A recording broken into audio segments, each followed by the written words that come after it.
Welcome to the Deep Dive. Today, we're not just glancing at a story.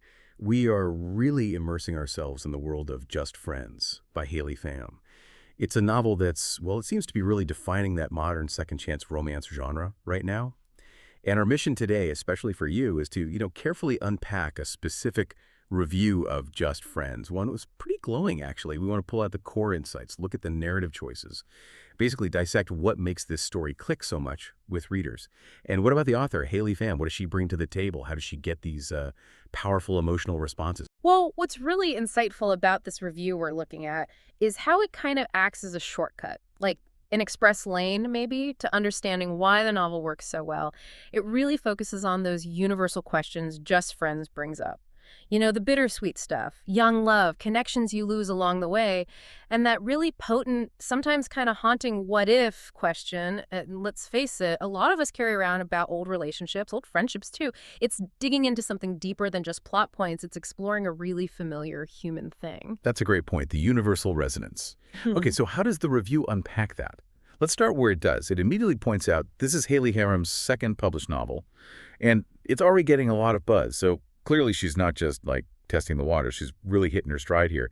The story itself, at its heart, it's about Blair and Declan, childhood best friends. You know the type of bond, right? Worlds totally intertwined, knowing secrets, finishing each other's sentences, that kind of thing. But then, like the reviewer highlights, it all changes, completely shattered by one single impulsive kiss. And this is really key what the reviewer picks up on here. That kiss, it isn't just a plot point. It's like a masterclass in how to kick off a story with incredibly high stakes right away. Pham's really clever here. She avoids the usual sort of easy misunderstanding trope. Instead, the breakup is an active result of a deeply personal, maybe impulsive, but still a choice. And that hits harder with readers, I think, because it feels more, well, real, authentic to how things sometimes happen. It forces everyone, us, the characters, to deal with the weight of that choice and the consequences years later. It's just a powerful setup for a second chance story because it's not just about finding love again. It's about mending something fundamentally broken. That adds a layer of depth, doesn't it? Something often missing. Precisely. Yeah, depth is the word. And the review stresses that this isn't some quick fix, which, as you said, really lifts it beyond the standard romance tropes, right? So the story picks up years later. Blair's back in her hometown, Seabrook, this charming coastal town. And, well, you can guess what happens in these stories. She runs into Declan again. Not just a fleeting glimpse either. It's direct, unavoidable. He manages the local coffee shop. Talk about an awkward reunion. Or maybe a second first encounter. But with all that history just bubbling underneath. Yeah, and the reviewer makes a really sharp observation about Seabrook itself. Described as a coastal town full of charm. It's almost like a third character in the story. It's not just a pretty background. It's like a living container for their shared past. It mirrors the emotional weight they're carrying, every corner, every familiar shop, potentially a memory trigger for both of them, and the coffee shop, that everyday, inescapable place. It's a brilliant stage for their forced proximity. It's a classic trope, sure, characters thrown together, but the history makes it so much more potent here. They can't just ignore each other. They have to confront the person and the past right there over the coffee machine. That contrast, the mundane setting versus their huge, unresolved past. And that's a fantastic narrative trick. A living repository of memories. I like that. That's a great way to put it. And I think that gets to why this book stands out, like the review points out. It's not just the romance, though that's obviously a big draw. It's how incredibly real the characters feel. Blair's vulnerability, Declan being so guarded. They're not just simple archetypes, are they? What really hits home is the emotional authenticity. Absolutely. And the reviewer highlights how Haram really digs into their internal struggles. They're not just trying to get back together. They're wrestling with who they were then versus who they are now. That's what makes them so relatable and kind of raw. Think about it. We all change, don't we? We grow. Maybe we regret things. Imagine trying to reconnect with someone who knew the old you while you're trying to be the new you and hoping they can accept that change. That's a powerful universal conflict right there. The review really praises how Pham handles this with nuance, showing their anxieties, their hopes. It makes their journey of self-discovery just as compelling as the romance plot. It taps into that bigger human experience, growth, regret, identity. Not just will they, won't they. It does make you wonder, doesn't it? How much of our past selves do we carry? Especially when we reconnect with someone from a really specific, maybe formative time. And what do you do with that shared history, that baggage, I guess, when you're trying to build something new? The story doesn't duck these complex questions, which says a lot about its depth.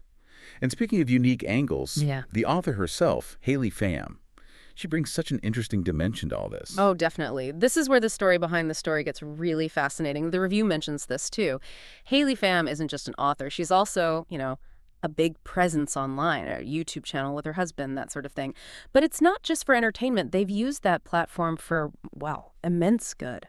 What's truly remarkable, and the reviewer points this out, is her public life, especially her philanthropy. Raising over $11 million for St. Jude Children's Research Hospital with her online community. I mean, wow. That doesn't just make her inspiring. It seems to deeply inform her writing. 11 million for St. Jude. That's incredible, seriously impressive. And it really speaks to a level of dedication, of compassion, that goes way beyond just writing books. The reviewer emphasizes this, that commitment to human connection, to the power of shared stories. You see it in her advocacy for reading, for building community online. And it apparently translates directly into the authenticity and emotional depth of her characters. It suggests her understanding of real human struggles, real triumphs, maybe forged through that real-world impact. It gives her a unique lens for her fiction. Exactly. Her background isn't just trivia. It feels like a profound lens. It's more than charity work. It's about actively fostering community and connection around narratives, whether it's books or online content. This commitment to storytelling in all its forms.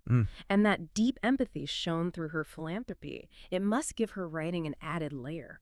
Authenticity, maybe a deeper grasp of human connection, of emotion.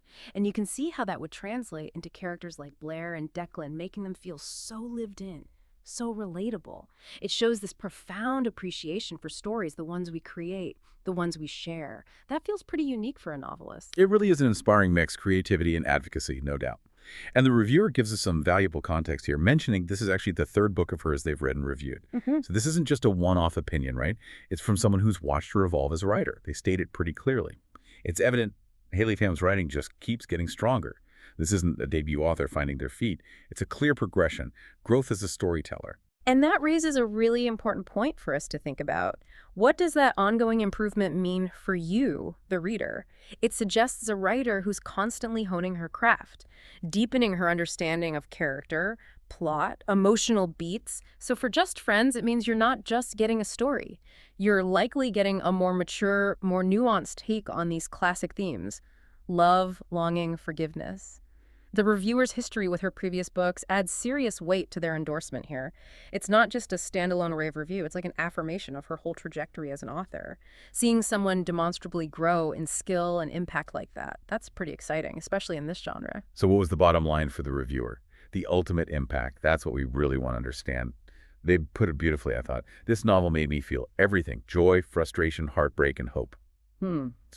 That's quite a cocktail of emotions to stir up in someone, isn't it? It suggests it's not just a passive read. It's immersive. It pulls you right into their journey. Indeed. Yeah, that range indicates a story that doesn't flinch from complex emotions, which makes it incredibly relatable. Joy for the possibility, right? Frustration at the hurdles, both real and internal, that Blair and Declan face. Heartbreak for the time lost, the what might have been, and hope for what could still be built, the bigger implication. It's precisely this emotional breadth that makes a story truly stick with you. It's not just a romance novel. It's a journey through a whole spectrum of human feeling. Very relatable. The reviewer explicitly says, if you've ever looked back and wondered, what if, about a first love or a best friend, this book will speak to you. And that's the core of it, isn't it? The universal appeal, tapping into that fundamental human thing, yearning for a different path, maybe a different outcome. I think that's the real kicker right there, that powerful what if question. It's almost universal, isn't it? We all have those moments we look back on. A relationship, a friendship, some missed chance. This book clearly hits that nerve, that deep well of nostalgia and longing. And for the reviewer, it wasn't just good. It got a solid 5 stars. That's pretty much the highest praise you can give. They're clearly excited to see what Haley Pham does next. Absolutely. That 5-star rating, especially from someone who's tracked her progress, it reinforces that Just Friends isn't just like a lucky hit. It feels like a significant milestone for Haley Pham as an author. Suggests a story that's not only emotionally impactful, but also really well told, masterfully told even, embodying that unique mix, relatable story, plus an author deeply committed to storytelling and community. It really does tap into those universal feelings, nostalgia, longing, makes it a powerful read for anyone who's ever thought about their past and the roads not taken. And that growing strength in her writing, pointed out by someone who's seen her work evolve. That tells us this isn't just a flash in the pan. Haley Pham is developing into a real force, navigating complex emotions, crafting stories that truly resonate. This book seems like solid proof of that evolution. So as we wrap up this deep dive, here's something for you to chew on, maybe long after you stop listening. If one single impulsive moment, like that kiss between Blair and Declan, can break a bond, change two lives so profoundly, what choices or second chances, acts of courage, maybe vulnerability, could truly redefine who we are, who we could become? This isn't just about fiction, is it? It's about the complex, often messy, reality of our own lives. What if we, like Blair and Declan perhaps, got a chance to revisit a key moment, knowing what we know now? Something to mull over. Until next time on The Deep Dive.